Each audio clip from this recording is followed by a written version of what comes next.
A well-constructed project of entrepreneur will be rewarded by Econet in its Boss Ready campaign. The third round activities of Boss Ready campaign with Econet consist of presenting women projects in this campaign. Today we are here to do the first session of pitching. Today we had 7 candidates. Tomorrow we have 8 candidates, and the panel will give points, will reward, will evaluate the project, and on the 5th we'll give the prizes to the first 7.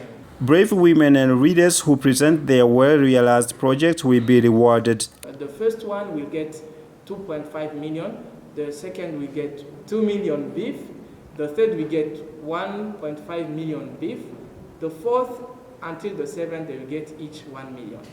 Voting online used to be available during election in the second round, but it took the end by the month of March also, so voting online are no longer permitted.